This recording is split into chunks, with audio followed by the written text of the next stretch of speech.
अध्यक्ष महोदय, सूचना और प्रसारण मंत्रालय एक ऐसा मंत्रालय है जिसके कामों के संबंध में यह कहा जा सकता है कि बहुत कम आलोचना की गुंजाइश है। इसके कामों में सामान्य रूप से यह देखा गया है कि सभी स्थानों पर प्रगति हुई है।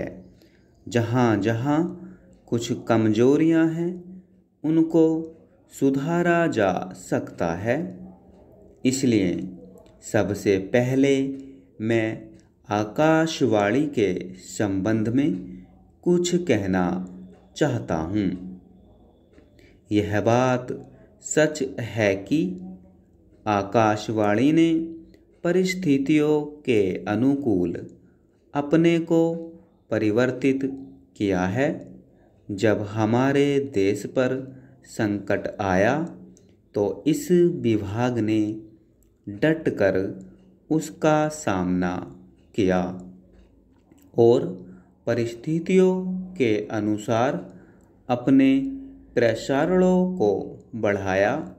लेकिन मुझे दुख के साथ कहना पड़ता है कि इसकी भाषा नीति में अभी तक कोई परिवर्तन नहीं आया है। इस मंत्रालय का एक महत्वपूर्ण विभाग पत्र सूचना कार्यालय है, जिसके द्वारा सभी सरकारी सूचनाएं अखबारों के द्वारा जनता तक पहुंचती हैं। अभी तक हमारे इस मंत्रालय का यह दृष्टिकोण रहा है कि इस देश की भाषा अंग्रेजी है और सब काम अंग्रेजी भाषा के माध्यम से होना चाहिए।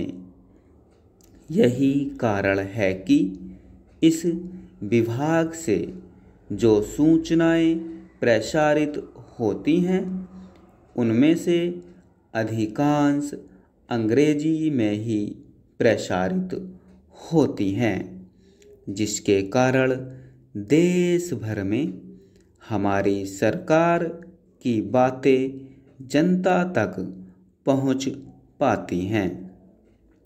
मैं अपनी इस बात की पुष्टि के लिए इसी मंत्रालय द्वारा प्रकाशित पुस्तिका में दिए गए आंकड़ों को प्रस्तुत करना चाहता हूँ।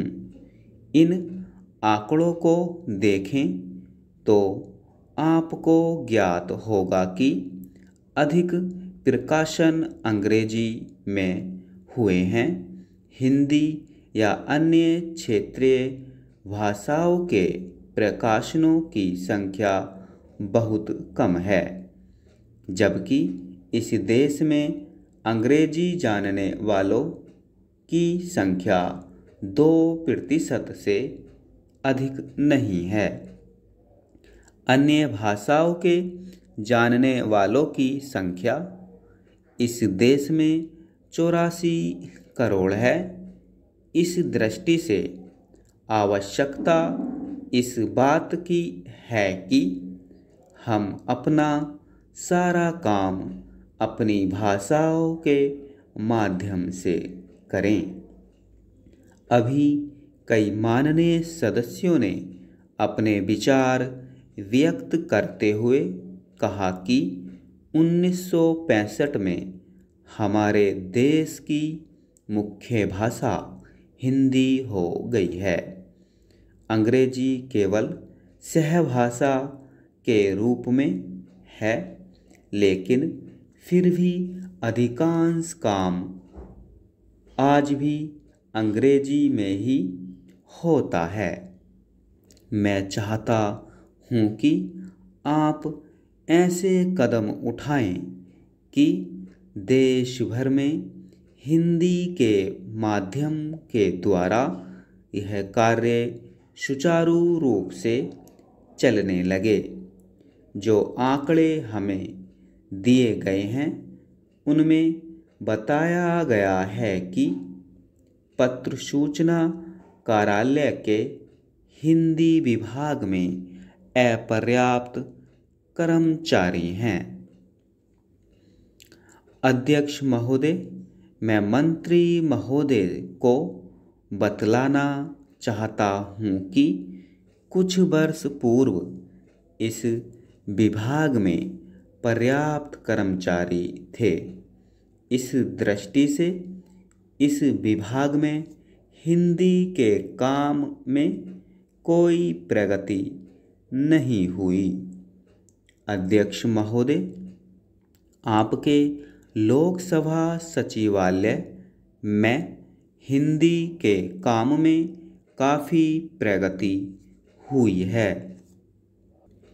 इस समय लोकसभा की कार्यवाही दोनों भाषाओं में चल रही है, लेकिन अगर इस काम में हमारा सूचना मंत्रालय अपनी भाषा नीति के कारण पिछड़ा रहा तो यह बड़े दुख की बात होगी।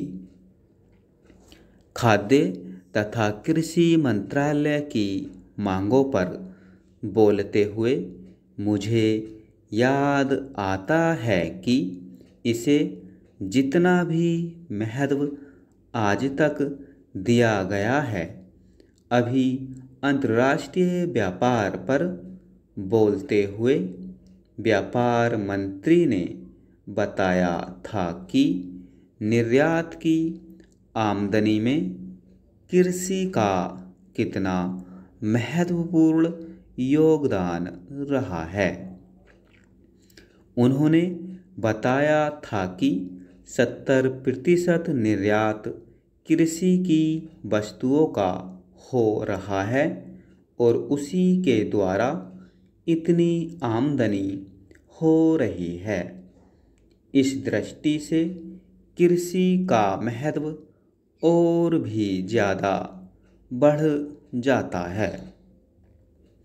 उन्होंने यह भी बताया था कि यदि कृषि उत्पादन केवल 5% और बढ़ जाए तो निर्यात से हम 100 करोड़ रुपए के लगभग अपनी आमदनी को और ज़्यादा बढ़ा सकते हैं।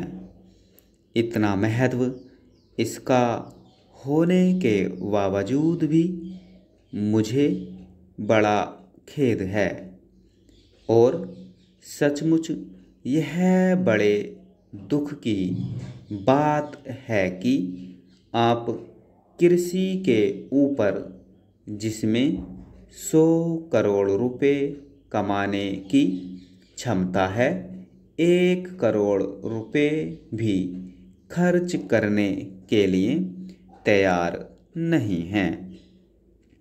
मैं तो यहाँ तक कहूँगा कि जिसे हम औद्योगिक उत्पादन मानते हैं, उस प्रकार का उत्पादन आज भी हमारे देश में नहीं हो रहा है। वास्तव में उत्पादन केवल कृषि से हो सकता है, क्योंकि कृषि वस्तुओं में से ही आपके दूसरे औद्योगिक संस्थान चलते हैं। यदि रुई देश में पैदा न हो तो कपड़ा कैसे बन सकता है? यदि मूंगफली देश में पैदा न हो तो वनस्पति घी देश में पैदा नहीं हो सकता। इसलिए हमारा सारा उत्पादन कृषि वस्तुओं पर ही निर्भर है। इसी तरह से खनिज पदार्थों की स्थिति है। यदि खनिज पदार्थ निकालने पर ज़्यादा जोर दिया जाए तो उससे उत्पादन बढ़ेगा और हमारे उद्योगों को काम भी मिलेगा। स्टॉप।